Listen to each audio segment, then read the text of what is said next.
When I began my career in cancer research, really nothing was known about how the disease arises. And now we know exactly why cancer occurs. We don't know all the causes, which is a problem, but we do know that once those causes have done their job, all cancer arises from the malfunction of genes. Now, Roussarcoma virus was discovered by Peyton Rouse at the turn of the 20th century and was the first tumor virus ever described to any credible level. It was a historic discovery, and it was utterly neglected for over 50 years.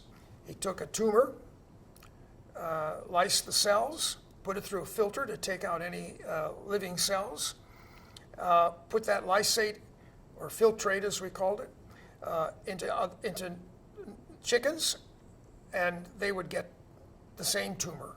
And he could make extracts from that tumor, filter it, put it in another chicken, and get a tumor again. Hence Roussarcoma virus.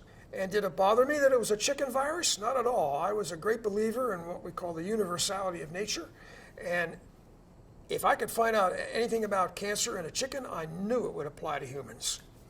And boy, was I right.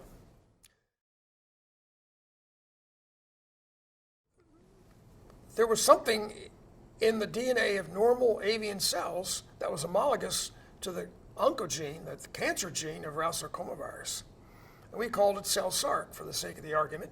By the time I gave my Nobel lecture, I had a slide with something like 30 retroviral oncogenes, each of which had a demonstrable proto-oncogene progenitor, if you will, in normal cells. And as the number mounted, it became clear that here was the makings of a unifying theory of cancer. And